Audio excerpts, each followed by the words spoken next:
Esselatu vesselamu aleyke ya Resulallah. Esselatu vesselamu aleyke ya Habiballah.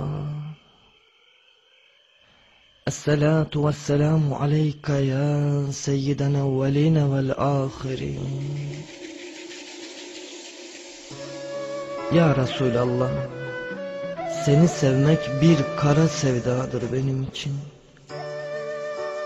Yaşadığım hayatın bir anlam ve önemi var seni sevebildiğim için. Tek amacım nasip ederse eğer Yaradan, cennette gül cemalini görebilmek için.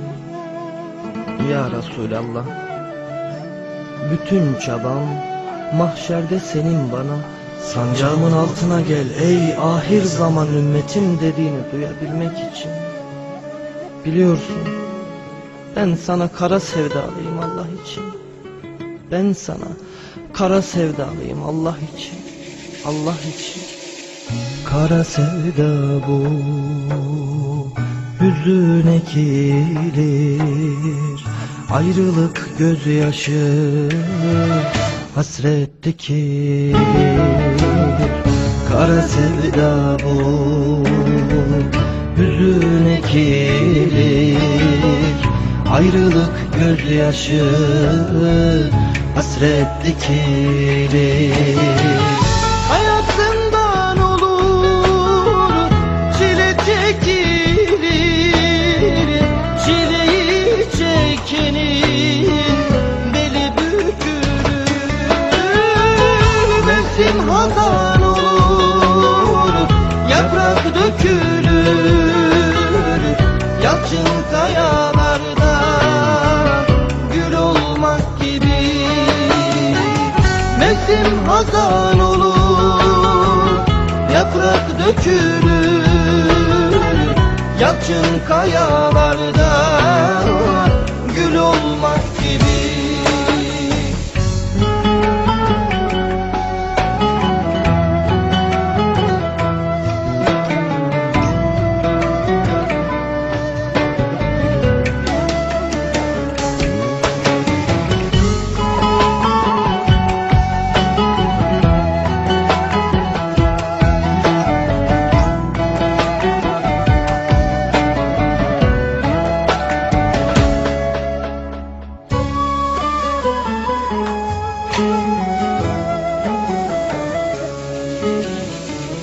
Kara sevda bu, tarifi olmaz, hüzündür hasrettir, tutulan gülmez. Kara sevda bu, tarifi olmaz, hüzündür hasrettir, tutulan gülmez.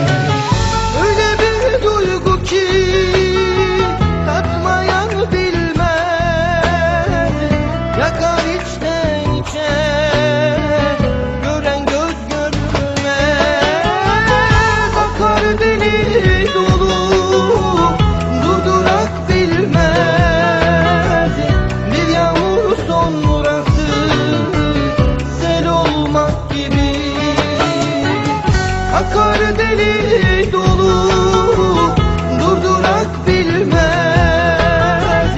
Bir yağmur sonrası sel olmak gibi. Öyle bir duygu ki tatmayan bilmez. Yakar içten içe, gören göz görmez. Akar deli dolu,